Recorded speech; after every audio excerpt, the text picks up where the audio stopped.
اللہ سبحانہ وتعالیٰ نے انسان کو پیدا کیا اور اس کو عقل دی. اس عقل کی وجہ سے انسان نے اس زمین میں بہت سی چیزوں کو ایکسپلور کیا اور دنیا میں زندگی گزارنے کے اس نے بہت سے طریقے سیکھے.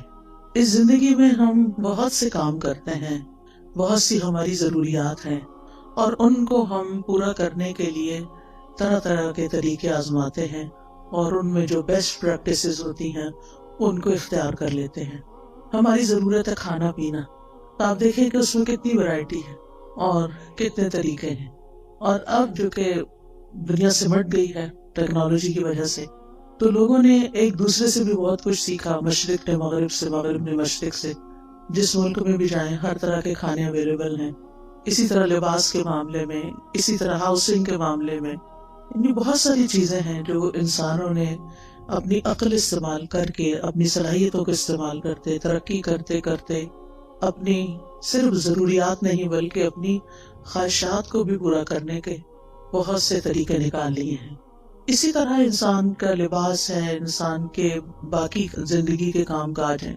لیکن اللہ سبحانہ وتعالیٰ نے انسان کو صرف جسم نہیں دیا اور صرف جسم کی ضروریات نہیں دی کہ جس میں انسان عقل استعمال کرے. انسان کو اللہ نے روح بھی دی ہے، اور اس کی اپنی ضروریات ہیں اور اس کے اپنے تقاضے ہیں. لیکن روح کی ضروریات پوری کرنے کے لیے اللہ سبحانہ وتعالیٰ نے انسان کو صرف عقل کے حوالے نہیں کیا کہ وہ اپنی عقل سے سوچے کہ اس کو کیا کرنا چاہیے اور کیا نہیں کرنا چاہیے. پھر یہ بات بھی ہے کہ انسان اس دنیا میں اکیلا نہیں ہے. ہم کہیں بھی کسی آئی لینڈ پہ جا کے نہیں رہ سکتے، ہمیں انسانوں کے ساتھ رہنے کی ضرورت ہوتی ہے. پھر ان انسانوں کے ساتھ کیسے معاملہ کرنا چاہیے، ان کو ہم کیسے خوش رکھ سکتے ہیں، وہ ہمیں کیسے خوش رکھ سکتے ہیں. ہماری ان تمام ضروریات کو پورا کرنے کے لیے، یعنی ہماری روح کی ضروریات، ہماری انسانوں کے ساتھ معاملہ کرنے کی ضروریات، اور اسی طرح دیگر کچھ اور ضروریات بھی ایسی ہیں کہ جن کو انسان صرف اپنی عقل کی بنا پہ پورا نہیں کر سکتا. اس کے لیے اللہ سبحانہ وتعالیٰ نے رسول بھیجے، ان پر کتابیں بھیجی. رسولوں نے انسانوں کو جینے کا ڈھنگ سکھایا، اچھے برے کا فرق بتایا، عقل کی رہنمائی کی، اور انسانوں کو خوشگوار زندگی بسر کرنے کا طریقہ سکھایا. عام طور پر انسان کی غلط فہمی رہی ہے، اور وہ یہ سمجھتا رہا ہے کہ اگر اس کی خواہشات پوری ہو جائیں گی تو اس کو ایک خوشگوار زندگی مل جائے گی، تو خوش ہو جائے گا. اسی لیے ہم دیکھتے ہیں کہ ہم اپنی خواہشات کی تکمیل میں بھاگ دوڑ کرتے ہیں، لیکن کچھ ہی عرصے کے بعد ہمیں پتہ چلتا ہے کہ جو کچھ ہم زندگی میں چاہتے تھے وہ سب کچھ تو مل گیا، پر دل اب بھی خوش کیوں نہیں؟ وہ کس چیز کی کمی ہے؟ وہ اندر ایک ویکیوم سا کیوں ہے، ایک خلا کیوں ہے، ایک اداسی سی کیوں ہے، ایک بے اطمینانی اور بے سکونی سی کیوں ہے؟ وہ کیسے دور ہوگی؟ اس کے لیے انسانوں نے اپنے اپنے طریقے ایجاد کیے اور اپنے طریقوں سے اس ضرورت کو پورا کرنے کی کوشش کی، لیکن ناکام رہا. ہاں، اللہ کے وہ سمجھدار بندے جنہوں نے پیغمبروں کی بات کو مان لیا اور اس کے مطابق اپنی زندگی کو ڈھال لیا اور اللہ سبحانہ تعالیٰ کو پہچان لیا اور اس کے بندے بن کے رہے، تو انہوں نے اپنی زندگی کو بھی خوشگوار بنا لیا. اور پھر انہوں نے یہ جان لیا کہ زندگی صرف یہ نہیں ہے، یہ تو ایک امتحان کے لیے، زندگی تو اس کے بعد شروع ہوگی. لہٰذا انہوں نے اس زمین پر وہ کام کیے کہ جس سے ان کی دنیا بھی سنورے اور عاقبت بھی سنورے. بہرحال آج میں کچھ وہ باتیں آپ سے کروں گی کہ جس سے آپ کو اس دنیا میں اچھی سی زندگی بسر کرنے کے کچھ اصول، کچھ ضابطے ہاتھ آئیں، تاکہ ہم یہاں بھی سکون سے زندگی بسر کر سکیں، اور بحیثیت مسلمان چونکہ ہمارا ایمان ہے کہ مرنے کے بعد ہم دوبارہ اٹھائے جائیں گے. جیسے اللہ تعالیٰ نے پہلی دفعہ پیدا کیا، اس کے لیے کچھ مشکل نہیں کہ وہ ہمیں دوبارہ بھی پیدا کر دے. یعنی دوبارہ کی زندگی کا ثبوت کیا ہے؟ پہلی دفعہ پیدا ہونا. یہ زندگی دلیل ہے اس بات پر کہ مرنے کے بعد ایک اور زندگی بھی ہو سکتی ہے، اور ہم سب دوبارہ اٹھائے جائیں گے. اور جب اٹھائے جائیں گے پھر اللہ تعالیٰ کے حضور پیش کیے جائیں گے، اور پھر ہمارے اعمال تولے جائیں گے، اور پھر اس کے مطابق ہمارا ٹھکانہ بنے گا. کچھ لوگ جنت میں جائیں گے، کچھ جہنم میں جائیں گے. جنت میں جانے والوں کے بھی درجات ہیں اور جہنم میں جانے والوں کے بھی درکات ہیں. عربی زبان میں درجہ کہتے ہیں جو اوپر کو چیز جاتی ہے، اور درک کہتے ہیں جو نیچے کو جاتی ہے. ان المنافقین فی الدرک الاسفل، یعنی سب سے نچلے گڑھے میں منافق ہوں گے. تو کچھ لوگ جنت میں جو جائیں گے، جنت میں بھی ان کے درجات ہوں گے. جنت کے بارے میں ایک روایت میں آتا ہے کہ اس کے 100 درجے. کچھ لوگ پہلے درجے پہ ہوں گے، کچھ 20ویں پہ ہوں گے، کچھ 30ویں پہ، اور کچھ آخری جنت الفردوس میں ہوں گے. اور یہ درجات کس بنا پر ہوں گے؟ قرآن مجید میں آتا ہے لِكُلٍّ دَرَجَاتٌ مِّمَّا عَمِلُوا، ہر ایک کے درجات ہیں اس کے مطابق جو انہوں نے عمل کیے. یعنی جیسے عمل ہوں گے، جتنے عمل ہوں گے، اس کے مطابق درجہ ملے گا. دنیا میں بھی انسان جیسے جتنی کمائی کرتا ہے، محنت کرتا ہے، کام کرتا ہے، اتنا مال اکٹھا کر لیتا ہے. عمل کا بھی یہی حال ہے، جتنا انسان عمل کرتا ہے، کوشش کرتا ہے، اور اس کے مطابق پھر آخرت کے درجات کما لیتا ہے. اب یہ ہماری اپنی چوائس ہے کہ ہم اپنے لیے کیا چاہتے ہیں. بہرحال خوشگوار زندگی بسر کرنے کا پہلا اصول یہی ہے جو قرآن نے ہمیں دیا ہے کہ انسان عمل صالح پر، نیک کاموں پر، خیر کے کاموں پر توجہ کرے اور ان کو بچا لانے کی کوشش کرے. اس میں ہم سورۃ النحل میں دیکھتے ہیں، آیت نمبر 97 ہے، من عمل صالحا من ذکر او انثى وهو مؤمن فلنحيينه حياة طيبة وَلَنَجْزِيَنَّهُمْ أَجْرَهُمْ بِأَحْسَنِ مَا كَانُوا يَعْمَلُونَ. جو کوئی نیک عمل کرے گا، جو بھی کوئی اچھا کام کرے گا، خواہ مرد ہو یا عورت ہو، شرط یہ کہ وہ مومن ہو. وَهُوَ مُؤْمِنٌ فَلَنُحْيِيَنَّهُ حَيَاةً طَيِّبَةً، تو ہم اس کو ضرور عمدہ زندگی بسر کروائیں گے. حیات طیبہ، یہ آخرت کی بات نہیں ہو رہی، یہ دنیا کی بات ہو رہی ہے کہ دنیا میں بھی اس کو ایک اچھی پیور لائف ملے گی، صاف ستھری زندگی ملے گی. اور اس کا تعلق انسان کے ظاہر سے بھی ہے اور انسان کے دل سے بھی ہے. اور پھر اس کے بعد وَلَنَجْزِيَنَّهُمْ أَجْرَهُمْ، ان کو ان کے اعمال کا بدلہ بھی ضرور دیں گے. بِأَحْسَنِ مَا كَانُوا يَعْمَلُونَ، اس بہترین طریقے پر جو وہ عمل کرتے تھے. یعنی جس کوالٹی کا، جس درجے کا وہ عمل کرتے ہوں گے، اسی درجے کے مطابق ان کو وہاں بدلہ بھی دیا جائے گا. اس لیے ہمارا فوکس اس بات پر ہونا چاہیے کہ ہم اپنی زندگی میں نیک اعمال کی طرف متوجہ ہوں. لیکن نیک اعمال سے پہلے ایمان ضروری ہوتا ہے، یعنی ہمیں اپنے ایمان پر کام کرنے کی ضرورت ہے. وہ مؤمن شرط ہے. اگر ایمان نہیں ہے تو آپ دیکھیں اچھے کام تو دنیا میں ہر کوئی کام، کوئی زیادہ اچھے کام کرتا ہے، بلکہ بہت سے نان مسلم ایسے ہیں جو شاید مسلمانوں سے بھی زیادہ اچھے کام کر رہے ہوں، انسانیت کی بھلائی کے کام کر رہے ہوں، لیکن وہ فائدہ نہیں دیتے جب تک کہ وہ اللہ کے لیے نہ کیے جائیں اور اللہ پر ایمان لا کر نہ کیے جائیں. ایون مسلمان بھی اگر کوئی اچھا کام کرتا ہے لیکن اللہ کے لیے نہیں کرتا تو اس کا فائدہ نہیں ہوتا اس کو. اگر وہ اپنا کام دکھاوے کے لیے کر رہا ہے، دوسروں کو خوش کرنے کے لیے کر رہا ہے، تو اس کا وہ فائدہ نہ ہوگا. لہذا پہلا کام کیا کرنا ہے ہمیں کہ ہمیں اپنے ایمان پر کام کرنا ہے. ہمیں دیکھنا ہے کہ ہمارا ایمان کس چیز سے بڑھتا ہے اور کس چیز سے بڑھے گا. لہذا بہت ضروری ہے کہ ہم وہ کام کریں جس سے ہمارا ایمان بڑھے. اس میں آپ دیکھیں کہ ہم میں سے ہر شخص اپنے دل کی کیفیت کو تو سمجھتا ہے. ہم میں سے ہر ایک کو پتا ہے کہ کس کام کے بعد میری اندر کی فیلنگز اچھی ہو جاتی ہیں، میری اللہ سے محبت بڑھ جاتی ہے، مجھے لوگوں سے کوئی شکوے شکایت نہیں رہتے، مجھے صبر کرنا آ جاتا ہے، مجھے شکر کرنا آ جاتا ہے، مجھے لوگوں کے رویوں سے بے نیازی آ جاتی ہے، دنیا کے غم ہلکے ہونے لگتے ہیں. وہ کون سی چیز ہے؟ اس راز کو پائیں. جس نے اس راز کو پا لیا وہ کامیاب ہو گیا. کیونکہ بہت سے لوگ بھٹکتے رہتے ہیں اندھیروں میں، سب کچھ جاننے کے باوجود بھی ان کو یہ نہیں پتا چلتا کہ ان کے دل کا چین، سکون، اطمینان، خوشی کس چیز میں ہے. سب کچھ ہوتے ہوئے بھی وہ پریشان کیوں رہتے ہیں؟ سب کچھ ہوتے ہوئے بھی کسی چیز کی کمی کا احساس کیوں رہتا ہے؟ لہٰذا ہم میں سے ہر ایک کو مختلف چیزیں ٹرائی کرنی چاہیے. تجربہ کرنا چاہیے. وہ کون سی بات ہے، وہ کون سا کلام ہے، وہ کون سی مجلس ہے، وہ کون سا انسان ہے، وہ کون سی محنت اور کوشش ہے کہ جس کے بعد مجھے ایک سیٹسفیکشن نصیب ہوتی ہے. اور جس چیز کے بعد آپ کو ملے اس چیز کو پھر دوبارہ دہرانا چاہیے. وہ قرآن مجید کا پڑھنا بھی ہو سکتا ہے، وہ اللہ کا ذکر بھی ہو سکتا ہے، وہ بندوں کی خدمت بھی ہو سکتی ہے. اگر یہ سارے کام اللہ کی خاطر ہو رہے ہوں، کسی کو دکھانے کے لیے نہ ہو رہے ہوں، وہ صدقہ خیرات بھی ہو سکتا ہے. نبی صلی اللہ علیہ وسلم نے فرمایا کہ تم آگ سے بچو خواہ کھجور کا ایک ٹکڑا، یعنی پوری کھجور بھی نہیں، بشق تمرہ. شق کہتے ہیں یعنی اگر جب اس کو 2 حصوں میں توڑا جائے تو ہر 2 حصہ شق جانب، یعنی اس کا ایک پیس جو ہے کھجور کا ایک پیس اندر تو گٹلی ہوتی، اگر وہ پوری کھجور بھی نہیں دے سکتے، آدھی کھجور دے کے بھی تم اس کو پا سکتے ہو، یعنی آگ سے بچ سکتے ہو. تو ایسا ضرور کرو.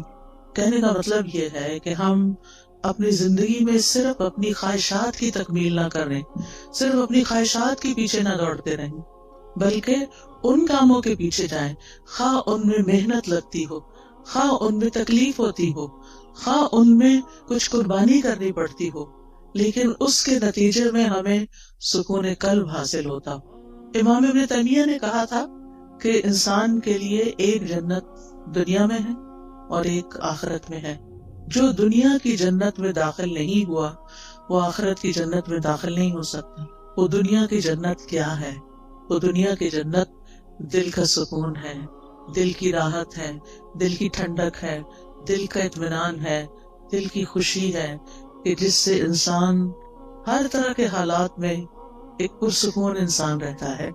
اس کے لیے ہر شخص کو خود محنت کرنا ہے، اور اصول میں نے آپ کو دے دیا کہ اس کی جو ہے وہ ایمان لا کر عمل صالح ہے، نیک عمل ہے.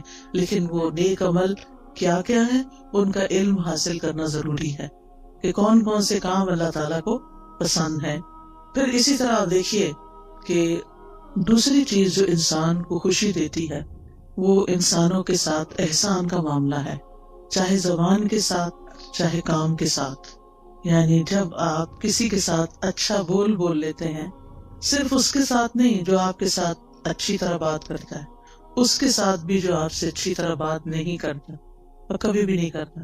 ہم میں سے ہر شخص کی زندگی میں کچھ لوگ ایسے ضرور ہوتے ہیں کہ ہم ان کے ساتھ اچھا کرتے بھی رہیں پھر بھی وہ ویسے ہی رہتے ہیں جیسے وہ ہوتے ہیں.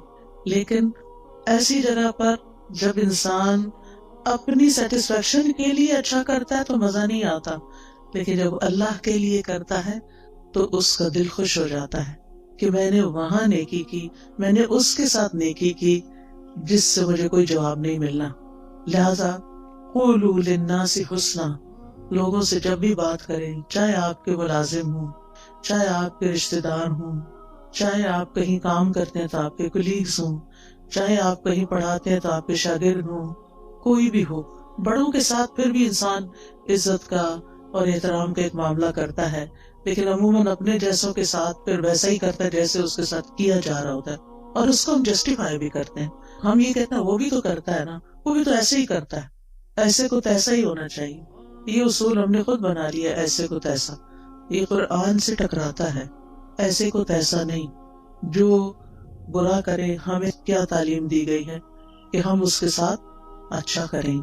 ادفع باللتی ہی احسن، برائی کو اس طریقے سے دور کرو جو زیادہ اچھا طریقہ ہو.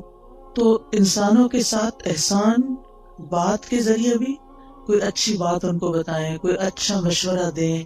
اگر ان کو کوئی پریشانی ہے یا ان کو کسی بات میں کوئی مشکل پیش آئی ہوئی ہے تو ان کی اس مشکل کا حل تلاش کرنا.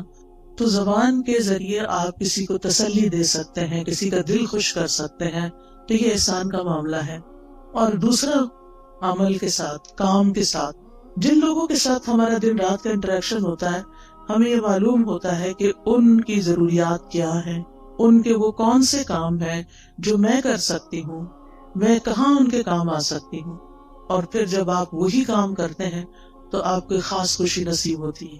ایک خوشی انسان کو اپنی خواہشات کی تکمیل سے ہوتی ہے کہ جو لوگ آپ کو اچھے لگتے ہیں آپ ان کے لیے کچھ کرتے ہیں تو آپ کو بہت اچھا فیل ہوتا ہے، تو وہ بھی ایک خوشی ہوتی ہے. لیکن وہ دراصل آپ اپنی خواہش پوری کر رہے ہوتے ہیں. لیکن ایک احسان وہ ہوتا ہے کہ آپ اللہ کی خاطر للہ، صرف اللہ کو راضی کرنے کے لیے، اور کسی بدلے اور کسی صلے کی کوئی توقع نہیں. انما نطعمکم لوجہ اللہ لا نرید منکم جزاء ولا شکورا. ہم تو تمہیں صرف اللہ کی خاطر کھلا رہے ہیں، ہم تم سے نہ کوئی بدلہ چاہتے ہیں، شکریہ بھی نہیں چاہتے، حتیٰ کہ ہم یہ بھی نہیں آپ پہ بوجھ ڈالتے کہ آپ ہمارے لیے دعا کریں. کیونکہ سلف صالحین کسی نیکی کے جواب میں دعا کا مطالبہ کرنے کو بھی بدلہ سمجھتے تھے. وہ کہتے تھے کہ کسی سے یہ مت کہو کہ میں نے آپ کے ساتھ یہ کیا ہے جو بس آپ مجھے اس کے بدلے میں دعا دے دیں. نہیں، وہ خود دے دے تو یہ اس کا احسان ہے اور اس کو دینی چاہیے. کیونکہ انسان بعض اوقات کسی کی نیکی کا، کسی کے احسان کا بدلہ اس شکل میں نہیں دے سکتا جو احسان اس نے ہم پہ کیا ہوتا ہے. ہاں، دو شکل میں ہم اس کو بدلہ دے سکتے ہیں. اس کی غیر موجودگی میں اس کی اتنی تعریف کریں کہ دل میں تسلی ہو جائے کہ ہم نے بدلہ دے دیا. یہ بدلہ دینے کا ایک طریقہ ہے. مثلاً کسی نے آپ کو پانی پلایا، اب وہ پلا کے تو کہیں چلا گیا، کوئی اجنبی تھا، راہ گزرتے ہوئے آپ سفر کر رہے تھے، آپ کو پیاس لگی، آپ نے کسی سے کہا کہ یہ پانی مجھے دے دو، اس نے دیا، وہ چلا، بات ختم. نہ آپ اس کو جانتے نہ وہ آپ کو جانتے. اب آپ بدلہ کہاں سے دیں گے اس کو؟ وہ تو ایک منٹ کے لیے ٹھہرا بھی نہیں کہ آپ سے شکریہ یا کوئی نذرانہ وصول کرے. اب آپ کی پیاس بجھی تو آپ کے دل سے دعا اٹھی. یہ آپ کا اپنا فرض بنتا ہے کہ آپ اس کے لیے کچھ کریں، اور بہترین چیز آپ کیا کر سکتے ہیں کہ اس کے لیے دعا دے سکتے ہیں، اور پھر اپنی منزل پہ پہنچ کے اس کی تعریف کر سکتے ہیں کہ ایسا اور ایسا شخص مجھے راستے میں ملا کہ جس کی یہ اور یہ خوبیاں تھیں. اور اگر کوئی کسی کو جانتا ہو تو اس وقت بھی. عام طور پر آپ دیکھیں کہ ہم اپنی مجلسوں میں جب بھی کسی کا ذکر کرتے ہیں عموماً نیگیٹو وے میں کرتے ہیں، اچھے انداز میں کم ہی کرتے ہیں اور کم ہی لوگوں کا کرتے ہیں. حتیٰ کہ اپنے والدین کے لیے بھی ہماری زبان سے اچھے الفاظ کم ہی نکلتے ہیں. ان سے بڑھ کے تو ہم پر کبھی کسی نے احسان نہیں کیا. ہم سب سوچیں کہ ہم سب اپنے والدین کا، ان کے تو کئی ایک حقوق ہیں نا، ان میں سے ایک یہ ہے کہ ان کی زندگی میں بھی اور ان کے مرنے کے بعد بھی ان کو اچھے الفاظ سے یاد کیا جائے. ہم جب بہن بھائی آپس میں مل کے بیٹھتے ہیں تو اپنے والدین کی کتنی خوبیاں بیان کرتے ہیں، یا اپنے دوستوں میں بیٹھتے ہیں یا ان کے دوستوں کے ساتھ بیٹھتے ہیں تو ان کی کتنی نیکیاں یا کتنے احسان ہمیں تو یاد بھی نہیں رہتا، ہم تو دیکھتے بھی نہیں کہ یہ احسان ہے ان کا. پھر اسی طرح اور لوگ ہوتے ہیں ہماری زندگی میں جنہوں نے ہم پہ احسان کیا ہوتے ہیں. کوئی نانی دادی ہوتی ہے، کوئی اور ٹیچر ہوتی ہے، کوئی رشتے دار ہوتی ہے، کئی لوگ ہوتے ہیں نا. ایک انسان جب گرو کرتا ہے، بڑا ہوتا ہے، تو کئی لوگوں کا اس میں ہاتھ ہوتا ہے. آپ تنہا کچھ بھی نہیں ہیں. آج ہم جو کچھ بھی ہیں اس میں بے شمار لوگوں کا تعاون ہے ہماری شخصیت کو بنانے میں، ہمیں کسی قابل بنانے میں کہ ہم بڑے ہو کر کچھ کرنے کے قابل ہو سکیں. اس میں اس شخص کا بھی ہاتھ ہے جس نے بچپن میں ہمیں انگلی پکڑ کے چلنا سکھایا تھا، ہمیں دانت صاف کرنے سکھائے تھے. بعض اوقات وہ مدر ہوتی ہے، بعض اوقات وہ مدر کی کوئی ہیلپر ہوتی ہے. کتنے بے شمار لوگوں کا ہم پر احسان ہے. ہم سوچیں کہ ہم نے اپنے محسنین میں سے کتنے محسنوں کو اچھے لفظوں میں کبھی یاد کیا. اور آپ دیکھیں کہ ہمارے منہ سے جو لفظ نکلتے ہیں نا، ان کا سب سے پہلے براہ راست امپیکٹ خود ہمارے اپنے اوپر پڑتا ہے. جب ہم اچھی بات کرتے ہیں تو اس کا اچھا اثر خود اپنے اوپر پڑتا ہے، آپ اپنا دل خوش ہوتا ہے. اور جب ہم کسی کی بری بات کرتے ہیں یا سنتے ہیں تو اس کا برا اثر آپ کے اپنے اوپر بھی پڑتا ہے. یہ ہو نہیں سکتا کہ آپ اس سے پھر بچ جائیں، کہ آپ کسی کو کچھ سنا دیں اور پھر کوئی شخص کسی کو کوئی گالیاں دے رہا ہے تو یہ تو نہیں ہوتا کہ وہ اٹھا کے صرف اس پہ کچھ پھینک رہا ہے، وہ اپنے آپ کو اپنے کانوں کے ذریعے اپنے دل پہ بھی پھینک رہا ہے. تو ان احسنتم احسنتم لانفسکم، اگر تم اچھا کرو گے تو اپنی ذات کے لیے اچھا کرو گے. انسان جب اچھا کرتا ہے تو اپنے ہی لیے اچھا کرتا ہے. اسی طرح خوشگوار زندگی بسر کرنے کے لیے بڑا ضروری ہوتا ہے، ایک اچھی زندگی بسر کرنے کے لیے، کہ انسان کسی اچھے کام میں مصروف رہے. ایک تو وہ کام ہوتے ہیں نا جو ہمیں کرنے پڑ جاتے ہیں، جو مجبوری سے ہم کرتے ہیں، ہمارے اوپر وہ ڈال دیے جاتے ہیں. مثلاً آپ بیٹی ہیں، گھر میں رہتی ہیں، تو آپ کی والدہ نے آپ کو کچھ کام کہہ دیے کہ یہ تم نے کرنے، جیسے ہم اپنے بچوں کے ساتھ کرتے ہیں، کچھ کام بیٹے کے ذمہ، کچھ بیٹی کے ذمہ، کچھ وہ تو کرنا ہی ہے کہ آپ کا فرض بنتا ہے کہ آپ جس گھر میں رہتے ہیں، جہاں سے آپ سارے فائدے اٹھاتے ہیں، وہاں آپ پے بیک بھی کریں، کچھ نہ کچھ واپس لوٹائیں، کچھ نہ کچھ اس گھر کی خیر خواہی کریں. لیکن یہ کافی نہیں ہے، یہ تو فرض کے درجے میں ہے نا. جو احسان ہوتا ہے نا وہ فرض سے آگے کی چیز ہوتی ہے. ٹھیک ہے نا.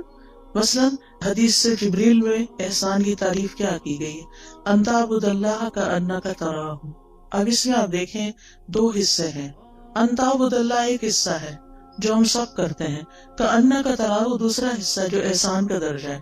اگر آپ یہ نہیں کرتے کأنک تراہ تو آپ صرف عبادت کریں، فرض پورا کریں، ہو گیا. لیکن احسان کے درجے کو نہیں آپ پہنچے.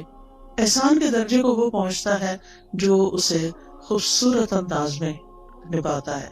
تو اس میں آپ دیکھیے کہ ہم سب اپنی زندگی میں کوئی نہ کوئی ایسا مقصد رکھیں، کوئی نہ کوئی ایسی چیز کریں جو ہمارے روزمرہ کے فرائض سے آگے کی چیز ہو. اس میں ہم کوئی علم سیکھنے کی بات کر سکتے ہیں، کوئی سکھانے کی کر سکتے ہیں، کوئی ایسا ہنر اللہ نے آپ کو دیا ہے کہ جس سے آپ خلق خدا کو کوئی فائدہ پہنچا سکتے ہیں. اور جو لوگ اپنی جوانی میں مصروف زندگی گزارنا سیکھ لیتے ہیں، اپنے وقت کو لغو اور فضول بیکار باتوں سے بچا کر اچھے کاموں میں لگاتے ہیں، ان کا بڑھاپا بڑا خوشگوار ہوتا ہے. میں نے مختلف لوگوں کے بڑھاپے دیکھے ہیں، کچھ کے انتہائی مزریبل کہ رو رو کے انہوں نے وقت کاٹا زندگی کا آخری، اور کچھ کا انتہائی خوشگوار، جن میں سے الحمدللہ میری اپنی والدہ محترمہ تھی. ہم 12 بہن بھائی تھے، انہوں نے 13 بچے جنم دیے، 13واں فوت ہو گیا تھا، لیکن 12 انہوں نے پال کے جوان بڑے کیے اور ان کی تربیت کی، اور وہ ساری زندگی انتہائی مصروف رہی انہی بچوں کی پیدائش اور پرورش اور تعلیم اور شادی اور ان سب چیزوں میں. لیکن اللہ سبحانہ و تعالیٰ نے ان کو کچھ لمبی زندگی دے دی کہ جب وہ 60s کے بعد ان سب کے فرائض سے فارغ ہوئی تو انہوں نے نئے سرے سے تعلیم حاصل کرنا شروع کر دی. انہوں نے باقاعدہ داخلہ لے کے الہدیٰ میں تعلیم القرآن میں کورس کرنا شروع کیا، نوٹس بنانے شروع کیے، ٹیسٹ دینے شروع کیے. اسٹوڈنٹس کے ساتھ اتنے ہمبل طریقے سے بیٹھتی تھی کہ جیسے وہ بھی ایک اسٹوڈنٹ ہے، یونیفارم پہنتی تھی، اور بچیوں کے ساتھ ایسی دوستی رکھی ہوئی تھی جیسے کسی اپنے ہم عمر کے ساتھ ہوتی. بے شمار بچیاں ان سے مشورے لیتی، کوئی کچھ بات کرتی، کوئی کچھ، یعنی سب کی وہ نانی اماں تھی. اور پھر ایک دفعہ کورس ختم ہوا، پھر دوبارہ شروع کر دیا، پھر تجوید کورس میں داخلہ لے لی. تجوید کورس کے لیولز ہوتے ہیں، پھر وہ اگلے لیول میں لے لی، حتیٰ کہ ایک تجوید کا لیول کا آفٹر نون میں ونس اے ویک کورس شروع ہوا، اس میں بھی داخلہ لے لی. اب وہ صبح 8 بجے سے آئی بھی ہوتی تھی اور پھر میرے گھر پہ آرام کرتی، اور پھر وہ شام کا کورس اٹینڈ کر کے 70s میں تھی جب ان کی وفات ہوئی، 78 ایئرس کی تھی وہ. اور اس کے باوجود وہ کسی دن اپنی کلاس مس نہیں کرتے. وہ بہن بھائیوں میں سے جو ملنے جاتا وہ کہتا آپ آرام کریں، آپ کیوں اپنے آپ کو تکلیف دیتے. لیکن وہ صبح سویرے وہ اپنے کام پہ پہنچی ہوئی ہوتی تھی.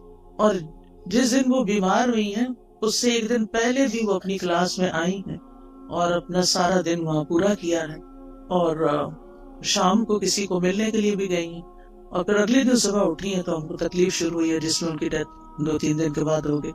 اور نہ ان کی زبان پہ کسی کا شکوہ، نہ کسی سے گلا، نہ کسی سے کوئی توقع، کون میرے پاس آتا ہے اور کون نہیں. اور اگر ہم جاتے بھی تھے نا، جیسے بہن بھائی ماشاءاللہ ایک کے بعد ایک، تو تھوڑی دیر بات چیت کرتی تھی، وہ کہتے اچھا میری ذرا صورت رہتی ہے، ہر روز صورت بقرہ پوری پڑھنی. پھر آل عمران بھی شروع کر دی کہ جب پتا چلا کہ 2 صورتیں قیامت کے دن 2 بادلوں کی شکل میں ہوں. اور پھر اپنے ہاتھ سے ڈیلی الہدیٰ میں صدقہ کرنا. الحمدللہ ان کے بعد بھی اب تک ہم نے وہ سلسلہ جاری رکھا ہوا ہے کہ جس طرح وہ خود آ کے ہر روز سیدھی جا کے صدقہ کرتی ہیں، بھیجتی کہ جا کے ڈال کے آئیں. تو الحمدللہ تو جو آتے انسان ڈال لیتا ہے نا اپنے اندر کسی نہ کسی کام کی مصروفیت رکھنے کی. ٹھیک ہے، اگر آپ کے اس وقت بچوں کی وجہ سے بہت مصروفیت ہے، آپ ریگولر 4 دن کا کورس جوائن نہیں کر سکتے، فل ٹائم نہیں کر سکتے، آپ ہفتے میں 1 دن کر لیں. آپ باقاعدہ طالب علم بنیں، آپ پڑھیں، سبق یاد کریں، ٹیسٹ کریں، تب آپ کو پتہ چلے گا آپ کہاں کھڑے ہیں. اس پڑھنے میں اور صرف ایک لسنر کے طور پہ سن کے اٹھ کے بلا دینے میں بہت بڑا فرق ہے. جب آپ باقاعدہ طالب علم بنتے ہیں، اور طالب علم کے تو اجر ہی بہت بڑا ہے کہ جو شخص علم کے راستے پہ چلا وہ جنت کے راستے پہ چلا.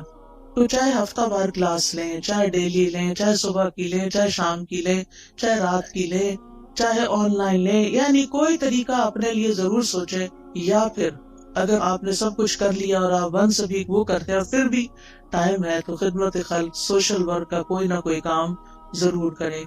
غریب لوگوں سے جا کے ملیں، کچی بستیوں میں جائیں، جو ان پڑھ لوگ ہیں ان کو پڑھائیں، جو ضرورت مند ہیں ان کی ضروریات پوری کریں. نہیں، آپ کے آس پاس بہت سے لوگوں کی آپ خدمت کر سکتی. تو جو کسی کے ساتھ احسان کا معاملہ کرتا ہے وہ احسان واپس اس پہ لوٹ کے آتا ہے، یعنی واپس آپ کی طرف ہی آئے گا.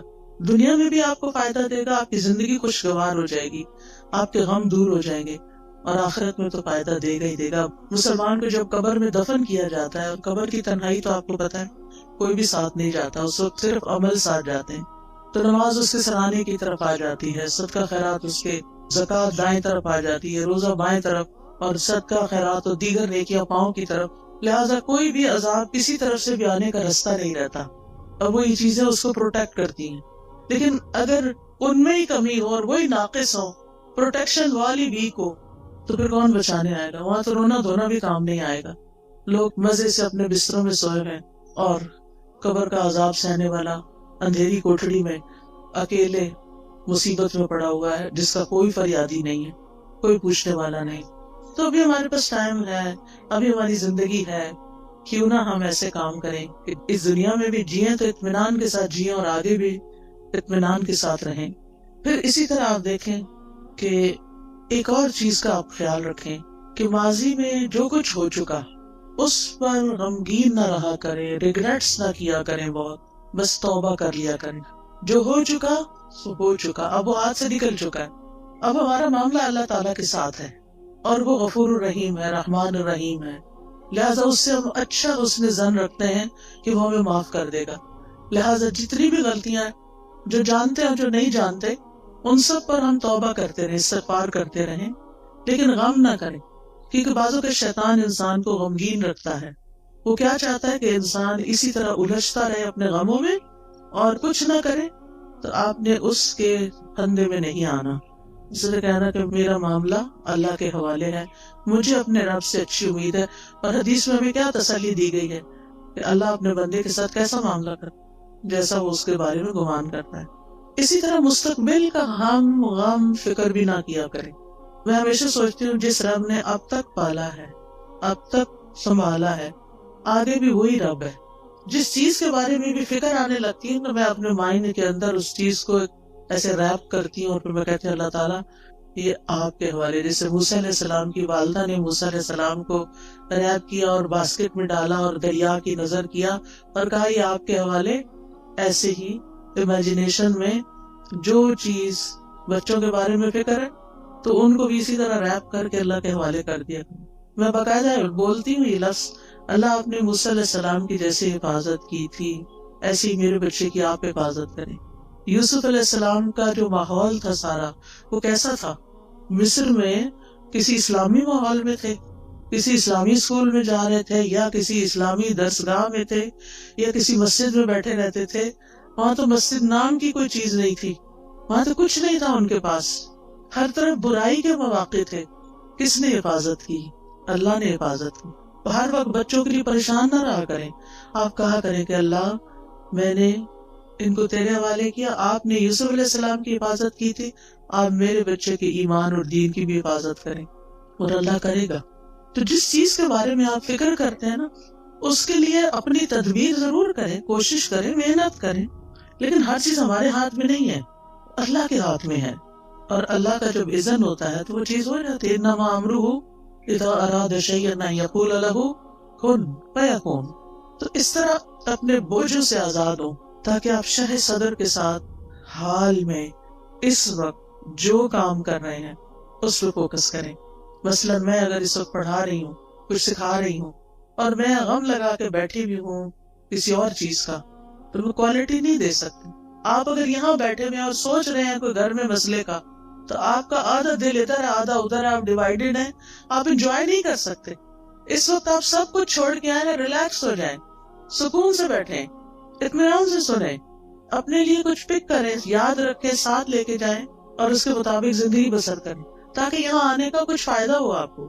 تو اپنے سارے خیالات کو کیا کرنا ہے، اکٹھا کر کے اس نقطے پہ فوکس کرنا ہے جو آپ اس وقت کام کر رہے ہیں.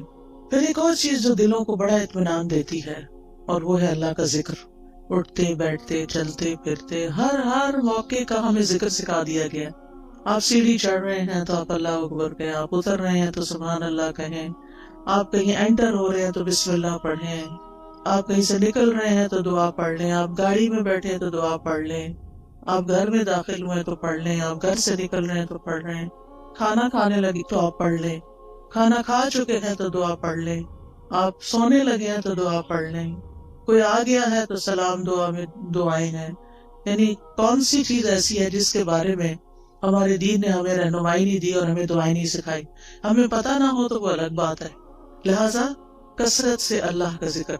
قرآن مجید میں اللہ تعالیٰ اپنے مومن بندوں اور بندیوں کی صفت یہ بیان کرتے ہیں وَالذَّاكِرِينَ اللَّهَ كَثِيرًا وَالذَّاكِرَاتِ کہ وہ کثرت سے اللہ کا ذکر کرنے والے ہیں، مرد بھی اور عورتیں بھی.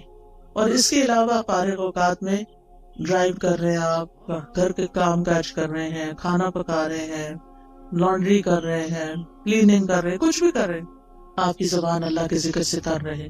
کیونکہ اللہ تعالیٰ کا وعدہ ہے الا بذکر اللہ تطمئن القلوب. اور یہ بھی آتا ہے الذین آمنوا وتطمئن قلوبهم بذکر اللہ. وہ لوگ جو ایمان لائے ہیں، ایمان والے جو ہیں، ان کے ذکر، اللہ کے ذکر سے ہی اطمینان پاتے ہیں. اگر ذکر کچھ لوگ کہتے ہیں ذکر بھی کرتے ہیں چین نہیں آ رہا، پھر اپنے ایمان پہ کام کریں. کیونکہ اللہ تعالیٰ نے ایمان والوں کی تو یہی صفت بیان کی کہ ان کو اللہ کے ذکر سے چین آ جاتا ہے، ان پہ یہ دوائی کام کر جاتی ہے.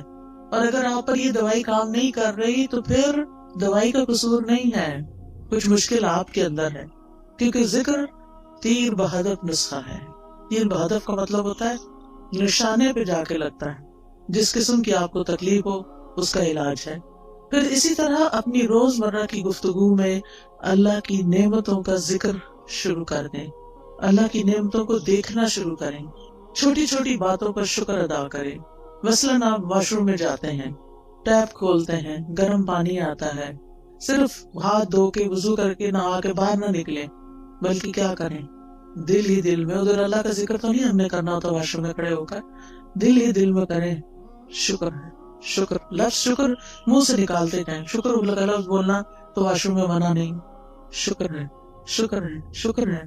اسی طرح کوئی بھی اور چیز جو آپ کے گھر میں اللہ نے آپ کو سہولت دی ہوئی، مثلاً سردی ہے اور اللہ نے آپ کو ہیٹر جیسی نعمت دی ہوئی ہے، آن کرتے ہوئے آف کرتے ہوئے اللہ تیرا شکر ہے تو نے یہ نعمت دے رکھی ہے. کتنے ہی لوگ ایسے ہیں جن کے پاس یہ نعمت نہیں ہے، کتنے ہی لوگ ہیں جن کے پاس پورا لباس بھی نہیں ہے، ان کے پاس آپ جیسی رضائی بھی نہیں ہے، ان کے پاس جوتے بھی نہیں ہیں، جرابیں بھی نہیں ہیں، پورا کھانا بھی نہیں ہے. ہمیں تو سردی لگتی ہے، کہتے ہیں چائے کا کپ پی لو سردی ختم ہو جائے گی، یہ فلاں حلوہ کھا لو، فلاں کتنی سوغاتیں ہم نے بنائی ہوئی ہیں سردیوں کی اپنی سردی کو دور کرنے کے لیے. کیسی کیسی نعمتیں اللہ نے دی ہیں. یعنی صرف کھانے کی حد تک تھوڑی رہتے ہیں ہم سب کہیں نہ کہیں سے کچھ نہ کچھ بچا کے کر کے ہم اپنے لیے کچھ نہ کچھ ایکسٹرا بنا لیتے ہیں. کتنے لوگ ہیں جن کے پاس یہ سب کچھ، پھر بھی ہم روتے ہیں کیونکہ ہم شکر ادا نہیں کرتے. آپ چل سکتے ہیں، آپ بول سکتے ہیں، آپ کو کوئی اچھی سی خوشبو آتی ہے، شکر، اللہ تیرا شکر. اللہ کی نعمتوں پر شکر ادا کرنا سیکھیں. اور لوگوں سے بھی بات کریں تو نعمتوں کا ذکر کریں، مسائل کا نہ ہر وقت کریں. مشکل پتہ کیا ہے، ہم صرف مسائل کو ڈسکس کرتے ہیں، یہ مسئلہ پیش آ گیا، وہ مسئلہ پیش آ گیا، یہ مسئلہ حل نہیں ہوا، وہ مسئلہ حل نہیں. شوہر گھر آئے گا تو مسائل کی پٹاری کھل جائے گی، بچوں سے ملاقات ہوگی تو مسائل ہیں. کیوں ہر وقت مسائل کی باتیں کریں؟ مسائل جس وقت یاد آئے نا، دیر اینڈ دین دل ہی دل میں اللہ کو پکار لیا کریں. اللہ تعالیٰ یہ مسئلہ تو ہے، بس آپ حل کر دیں، سارے خزانے تیرے ہاتھ میں، آپ نہیں کرنا ہے. اور باقی ہم نے خود تو کرنا نہیں ہوتا، کوشش ضرور کریں، لیکن بندوں کے پاس حل کوئی نہیں ہے. بندے آپ کی طرح یا آپ سے بھی زیادہ کمزور ہوتے ہیں. جن بندوں پہ ہم ریلائے کر رہے ہوتے ہیں وہ بعض اوقات ہم سے بھی کمزور ہوتے ہیں. اسی لیے اللہ تعالیٰ نے قرآن مجید میں ایک مثال دی ہے. اللہ کے سوا جنہوں نے اور سہارے بنا رکھے ہیں، اولیاء بنا رکھے ہیں، مددگار سمجھ رکھے ہیں، ان کی مثال مکڑی کی طرح ہے جو ایک گھر بناتی ہے، اور گھروں میں سب سے کمزور گھر مکڑی کا ہوتا ہے. اگر مثال کے طور پر کہیں مکڑی کا جالا لگا ہوا ہے اور آپ ذرا سلپ ہونے لگے، پکڑے ذرا جالے کو، سہارا دے گا آپ کو؟ نہیں، کمزور ہے وہ جالا. کمزوروں کا سہارا چھوڑ کر سب سے طاقتور کا سہارا پکڑیں، اللہ پر توکل کریں، اللہ کا سہارا لیں، اللہ سے مدد مانگیں، اس پر یقین رکھیں. ہر چیز اس کے ہاتھ میں ہے. بیدہ الملک، ساری بادشاہت، ساری ملکیت اسی کی ہے. وَهُوَ عَلَى كُلِّ شَيْءٍ قَدِيرٌ، اور وہ ہر چیز پر پوری قدرت رکھتا ہے. پھر آپ دیکھیں کہ جو چیزیں آپ کو پریشان کرتی ہیں نا، ان کی کسی وقت لسٹ بنا لیں. مجھے یہ بھی فکر ہے، مجھے یہ بھی فکر ہے، یعنی کیا کیا کیا کیا کیا کیا پریشان کر، کیا کیا غمگین کر. ہاتھ پہ ہاتھ رکھ کے نہیں بیٹھے رہیں، لسٹ بنائیں. کیا بادر کر رہا ہے، کیوں کر رہا ہے، اس مسئلے کا حل کیا ہے. ٹھیک ہے نا؟ تو ان مسائل کے حل کی کوشش بھی کرنی ہے. مسائل لکھ لینے، اس کا حل. پھر آپ دیکھیں کہ کن لوگوں کے پاس اتنی عقل سمجھ ہے کہ جو اس کو جان. مثلاً آپ بیمار ہوتے ہیں، کس کے پاس جاتے ہیں؟ یہ کس کے پاس جانا چاہیے؟ تو آپ چپ بیٹھے، لگتا جاتے ہی نہیں. ڈاکٹر کے پاس. ڈاکٹر شفا دیتا ہے؟ نہیں، تو پھر کیوں جاتے ہیں؟ ذریعہ بنتا ہے. ٹھیک ہے. اس کوشش کی وجہ سے جو ہم پر لازم کی گئی ہے کہ کوئی مسئلہ پیش آ جائے تو اس کو دور کرنے کے لیے کوشش کریں، یہ یقین رکھتے ہوئے کہ کوشش ہماری طرف سے اور شفا اللہ کی طرف سے. ہم جا رہے ہیں ڈاکٹر کے پاس، ڈاکٹر اپنے علم کی روشنی میں ہمیں مشورہ دے گا، دوائی دے گا، اس دوا میں شفا اللہ ڈالے گا. ایسے سوچا کریں. ٹھیک ہے.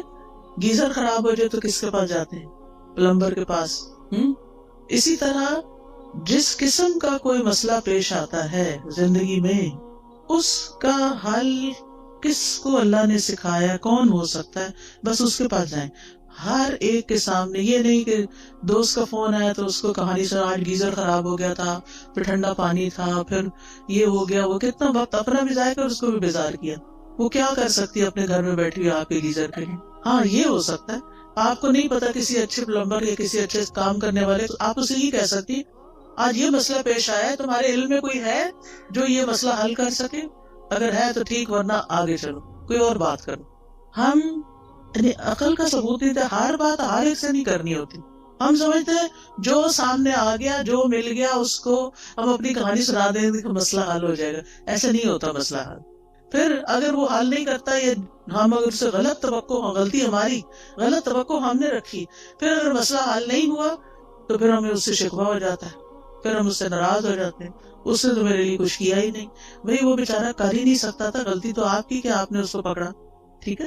اور ویسے بھی جب تک مسئلہ حل نہیں ہوتا نا، تو اپنے آپ کو تسلی دینے کے لیے سوچا کریں کہ مجھ سے بھی زیادہ بہت سے لوگ ایسے ہیں جن کے اس سے بھی زیادہ مسائل ہیں. کوئی بیماری آ گئی، اللہ نہ کرے، اس میں آپ کیسے پرسکون رہ سکتے ہیں؟ ان سب کا سوچیں جو اس بیماری میں مبتلا ہے، بلکہ اس سے بھی ورس کنڈیشن ہے. تو آپ اللہ کا شکر ادا کرنے لگ جائیں کہ شکر ہے میں اس طرح کے مسئلے میں نہیں ہوں، اور اللہ نے مجھے وہ ساری سہولتیں دی ہیں کہ میرا علاج ہو سکتا ہے. کتنے لوگ ہیں جو اپنا علاج کرا سکتے ہیں، اور کتنے لوگ ہیں جن کو اچھے ڈاکٹرز مل سکتے ہیں. لہٰذا نعمتوں کا ذکر کرتے رہیں اور غموں کا ازالے کی کوشش میں لگے رہیں. پھر اسی طرح ماضی کے ایسے واقعات، ایسے حادثات جنہوں نے آپ کی زندگی کو، کچھ انسانوں کے ساتھ آپ کا معاملہ گڑبڑ ہوا، کچھ اور اس طرح کے گریوینسز ہیں، ان کو نا کہیں کھود کے زمین میں دفنا دے سب کو. وہ پنجابی میں کہتے ہیں مٹی پاؤ. ان پہ لٹرلی مٹی ڈالیں. آپ نا اپنے امیجنیشن سے کام لیا کریں کہ آپ امیجنیشن میں گڑھا کھود رہے ہیں اور پھر اس میں وہ سارا مسئلہ ڈال کے اوپر مٹی ڈال کے دفن کر دیے اور بلا دیے، بس ختم. کوئی بات بھی کرے تو کہیں الماضی لا یذکر. عربی میں ایک محاورہ ہے، الماضی لا یذکر. ایک شخص کے بارے میں آتا ہے کہ اگر کوئی اس کو تکلیف دیتا ہے یا کسی کے ساتھ اس کا کوئی ایسا معاملہ ہو جاتا اور پھر وہ شخص شرمندہ ہو کے اس کے پاس آتا کہ مجھے معاف کر دو، میں نے فلاں وقت میں تمہارے ساتھ ایسا کیا، تو وہ یہی بولتا الماضی لا یذکر. ماضی کی باتیں نہیں دہراتے، جو ہو گیا ہو گیا، ذکر نہیں کرنا. کہتے وہ فوت ہو گیا اور کسی کو خواب میں آیا کہ اللہ نے تمہارے ساتھ کیا معاملہ کیا، تو کہتا کہ الماضی لا یذکر، میرے بھی پچھلے سارے گناہ معاف کر دیے. تو انسان ہے نا، انسانوں سے ہمیں تکلیف پہنچ جاتی ہے، لیکن ہم نے رہنا بھی ان کے ساتھ ہوتا ہے. تو پچھلی باتوں کا نہ کھوتے کو رہتے رہا کر اور دعا کیا کرے اللہ میرے ذہن سے نکال دے یہ باتیں. بعض اوقات یہ ہوتا ہے کہ شادی کے موقع پر کوئی مسہیپ ہو جاتا ہے، شوہر کی طرف سے ایسی تکلیف پہنچتی ہے یا کسی اور کی طرف سے یا کبھی بچوں کی طرف سے، اور وہ ہرٹ کرتی ہے باقاعدہ. ان سب کو نکال دیں زندگی سے ایز اٹ ہوئی نہیں. پھر ایک بڑی خوبصورت دعا ہے نبی صلی اللہ علیہ وسلم کی جو زندگی کو خوبصورت بنانے کے لیے فائدہ مند ہے. اللہم اصلح لی دینی الذی هو عصمت امری واصلح لی دنیای التي فیہا معاشی واصلح لی آخرتی التي فیہا معادی واجعل الحیاة زیادة لی فی کل خیر واجعل الموت راحة لی من کل شر. یہ دعا زبانی یاد کر لیں اور اس کو دن میں کم از کم ایک دفعہ تو ضرور پڑھا کریں. ساری چیزیں ٹھیک ہو جائیں گی. اس میں دین، دنیا، آخرت، ہر چیز کو ٹھیک کرنے کی بات ہے. پھر اسی طرح بعض اوقات انسان اپنے اوپر قابو نہیں پا سکتا، اپنے ہاتھوں مجبور ہوتا ہے، چاہے غصے کا وقت ہو، چاہے غم کا وقت ہو، چاہے خوشی کا وقت ہو. بعض اوقات ہم خوشی میں بھی آپے سے باہر ہو رہے ہوتے ہیں. تو ایسی صورت میں اللہ تعالیٰ سے دعا کیا کریں اللہم رحمتک ارجو فلا تکلنی الی نفسی طرفۃ عین واصلح لی شأنی کلہ لا الہ الا انت. اے اللہ میں تیری رحمت کی امید رکھتی ہوں، تو مجھے میرے نفس کے حوالے ایک آگ جھپکنے کی دیر بھی نہ کرنا، ایک لمحے کے لیے بھی مجھے میرے نفس کے حوالے نہ کرنا، کیونکہ ان النفس لامارۃ بالسوء، یا تو نفس کسی برائی کی طرف لے جائے گا یا نفس کوئی بری بات یاد کر لے گا پچھلی اور اس سے پریشانی کھڑی ہو جائے گی. تو لا الہ الا انت، اللہ الہ تو ہی میرا ہے.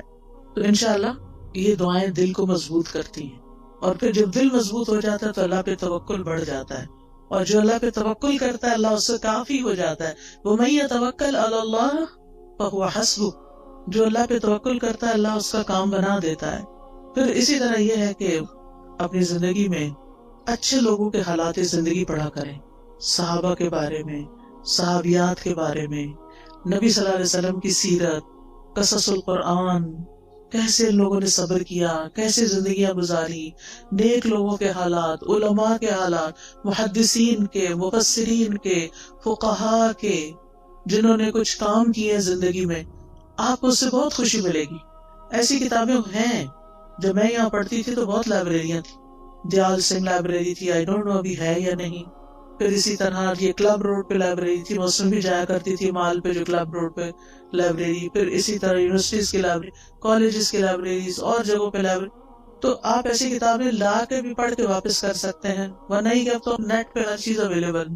ایسے لیکچرز اردو اور انگلش میں موجود ہیں جو حیات صحابہ اور صحابیات اور علماء امت کے بارے میں، مسلم ہیروز کے بارے میں موجود ہیں، ان کو سنیں.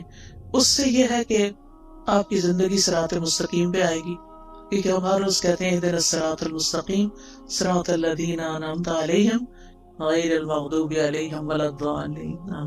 تو انشاءاللہ ان لوگوں کی زندگی میں آپ کو بڑی بڑی رہنمائیاں ملیں گی. پھر اسی طرح یہ ہے کہ زندگی میں اعتدال بڑا ضروری ہے. خوشی میں اعتدال، غم میں اعتدال، محبت میں اعتدال، نفرت میں اعتدال، ہر چیز میں توازن اور اعتدال. پھر اسی طرح لوگوں کے رحم و کرم پہ خود کو نہیں چھوڑنا کہ انہوں نے کچھ کہہ دیا تو آپ پریشان ہو گئے، انہوں نے کوئی تعریف کر دی تو آپ خوش ہو گئے. خوشی لوگوں میں نہیں ڈھونڈے، خوشی اپنے اندر ڈھونڈے. within yourself. آپ لوگوں کی مرضی پہ جینا نہ شروع کریں، اللہ کی مرضی پہ جئیں. اب لوگ ایسا لباس چاہتے ہیں تو ہم ویسے بن جائیں. کیوں بن جائیں؟ میرا رب تو کچھ اور چاہتا ہے، لوگ کچھ اور چاہتے ہیں. میں نے تو لوٹ کے رب کے پاس جانا ہے، میں کیوں لوگوں کو خوش کرتی رہوں؟ مجھے تو اپنے رب کو خوش کرنا ہے. اور اسی طرح تمام معاملوں میں. پھر آپ دیکھیے کہ جب آپ کوئی بھی ایسی چیز کریں گے یعنی جو رب کی مرضی کے مطابق ہوگی، رب کی مدد سے ہوگی، رب کی خاطر ہوگی، تو اس چیز میں برکت بہت ہو جائے گی. للہ و باللہ و علی اللہ، اللہ کے لیے، اللہ کی مدد سے اور اللہ پہ بھروسہ کرتے ہوئے. اور پھر یہ کہ اپنے اوپر ناجائز بوجھ نہ ڈالا کریں. مومن اپنے آپ کو ذلیل نہیں کرتا، ایسے فتنوں اور ایسے کاموں میں نہیں پڑتا کہ جن کا وہ بوجھ نہ اٹھا سکے. لہذا جذبات میں آ کے ایسے کام مت شروع کر دے کہ جن کو آپ 2 دن کر کے پھر تھک جائے اور کیا میں نہیں کر سکتا. جو بھی کام شروع کریں بیبی سٹیپ لیں، چھوٹا چھوٹا کریں، پھر آگے بڑھتے جائیں. یعنی بڑا بھی کام کرنا ہے نا، 1000 میل کا بھی سفر طے کرنا تو 1 قدم سے شروع کریں. اور پھر پہنچ جائیں گے آپ اپنی منزل. لیکن زندگی میں چلتے رہیں, کچھ کرتے رہیں. اللہ تعالیٰ ہمیں اس کی توفیق عطا فرمائے.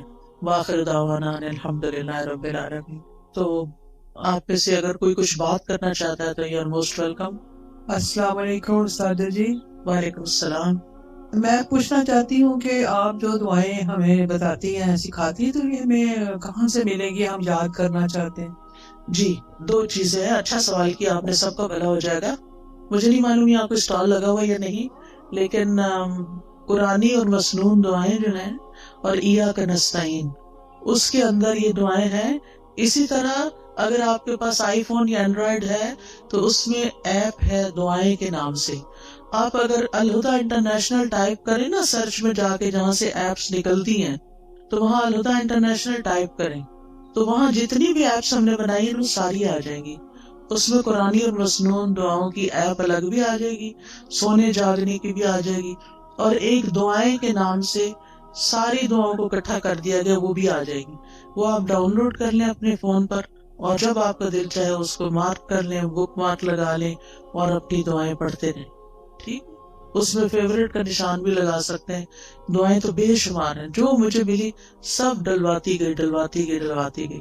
یعنی اس میں یہ کوشش کی کہ کوئی چیز رہے نہیں, جو علم میں آئے وہ رہے نہیں, وہ جمع ہو جائے بس, تاکہ سب کچھ اللہ سے مانگ لیں. خود تو آتا نہیں نا, تو جو رسول اللہ صلی اللہ علیہ وسلم نے مانگی یا نیک لوگوں نے مانگی, ہم بھی وہ مانگ لیں اپنے لیے. تو اس ایپ کو میں بہت انجوائے کرتی ہوں. بس ایسے اوپر کرتے جاؤ اور پڑھتے جاؤ اور دعائیں مانگتے جاؤ. عمرے کی صحیح ختم ہو جاتی ہے, وہ دعائیں ختم نہیں ہوتی, اتنی دعائیں اس میں الحمدللہ. تو وہ آپ ایپ ڈاؤن لوڈ کر لیجیے. ٹھیک ہے, اور کوئی؟ السلام علیکم. وعلیکم السلام. میرا ایک سوال ہے کہ ابھی آپ نے اچھے طریقے سے بتایا کہ ہماری پرابلمز ہیں, ہماری مشکلات ہیں, اور ان کو ہم نے ڈیل کیسے کرنا ہے. تو آپ گائیڈ کریں پلیز کہ اس وقت جو ہمارے یوتھ ہیں اور اسلام کی جو اس وقت شکل ہے دنیا میں, اس کو ہم کس طرح بہتر طور پہ کر سکتے ہیں, کیونکہ ہم سب مائیں ہیں, ہماری کوشش ہوتی ہے کہ ہم اپنے بچوں کو دین سے محبت اور دین کا جو ابھی آپ نے عقیدہ بتایا وہ ان میں آنا چاہیے.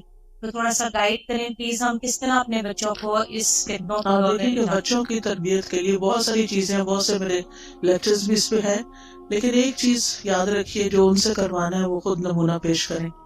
اگر ہم خود کر کے وہ دکھائیں گے ان کو, تو وہ بھی یقین کے ساتھ اس کو کریں گے, اور انشاءاللہ ہمارے کہنے میں بھی وزن ہوگا اور برکت ہوگی, اور انشاءاللہ وہ آگے بڑھ کے کریں گے. ہمیں سے ہر شخص اپنا اور اپنے سے آس پاس کے 10 لوگوں کا ذمہ لے لے کہ ان کی زندگیوں کو قرآن و سنت کے مطابق کرنا ہے, تو آپ دیکھیں کہ بہت جلدی امیج ٹھیک ہو سکتا ہے انشاءاللہ. اس میں کوئی ایسی چیز ہمارے پاس چھو منتر بالکل نہیں ہے کہ جس سے کچھ ہوگا. لانگ ٹرم کام کرنا پڑے گا. جسے اگر آپ نے مثلا اپنا وزن کم کرنا ہو, کوئی دنیا میں ایسا نسخہ نہیں کہ آپ کوئی چیز کھا لیں اور آپ پتلے ہو جائیں. لمبے عرصے میں کام کر کے اپنا امیج ٹھیک کرنا پڑتا ہے. جی آپ کچھ کہنا چاہیں؟ ہمیں قرآن کی خود بھی تعلیم حاصل کرنی چاہیے.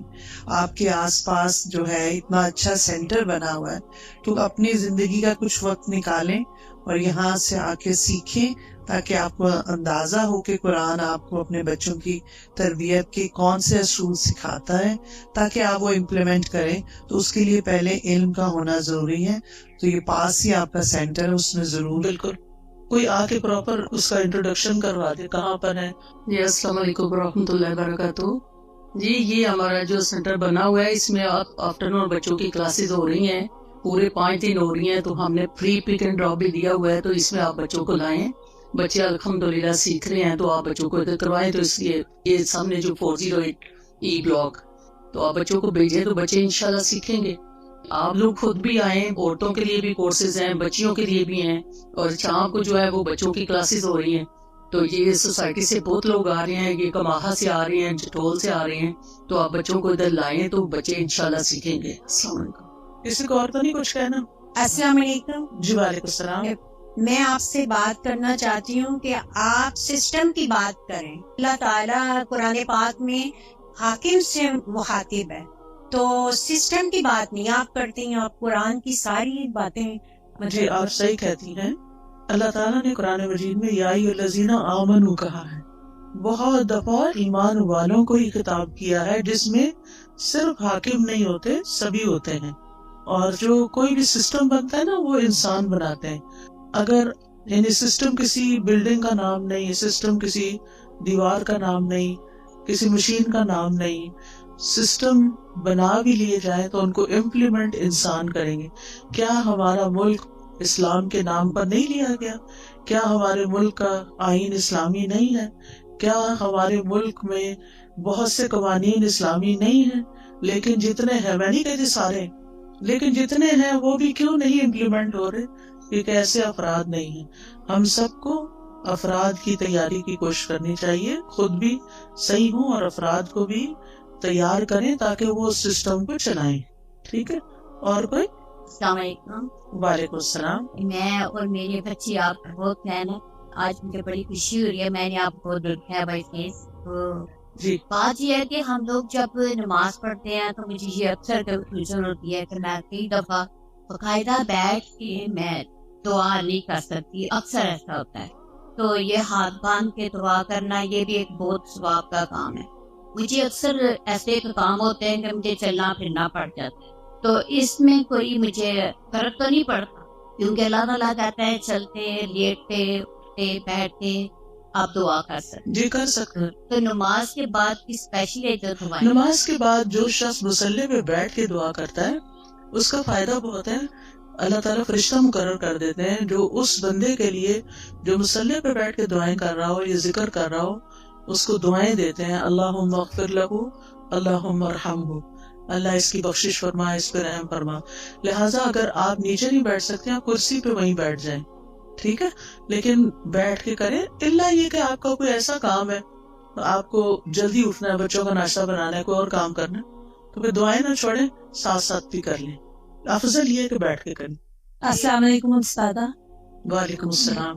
استاذہ میں آپ کی جو جدہ سینٹر ہے اس میں ابلا ستارہ اور ابلا ہمنا کی طالبہ ہوں. ٹھیک ہے. مجھے بہت خوشی ہوئی آپ کو یہاں پر میں دیکھ کے. جدہ میں میری آپ سے ملاقات ہو چکی ہے. ٹھیک ہے. جی ابھی صدقہ جاریہ کی آپ بات کر رہی تھی تو آپ کے لیے بھی خوشخبری ہے اور میرے لیے بھی الحمدللہ. میری بچیاں مسجد نبوی کی طالبہ ہیں اور آن لائن پڑھتی ہیں وہاں سے. تو آپ ابھی یہ اسمال اسٹیپس کی بات کر رہی تھی تو میں I used to keep on playing the audio of Asma Huda in my home. الحمدللہ بچہ بھی حفظ کر چکا ہے اور بچیاں بھی کر رہی ہیں.